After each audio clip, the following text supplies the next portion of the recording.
चीज उसकी तो गम हमारा क्यों।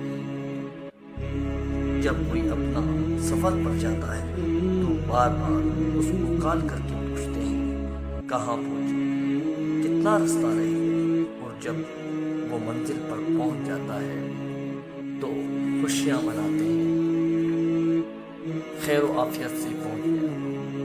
फिर ये तो जिंदगी का सफर था। हम उनके लिए परेशान हैं जो ईमान के साथ अपनी मंजिल को पहुंच गए, जबकि असल में तो हम रास्ते में हैं।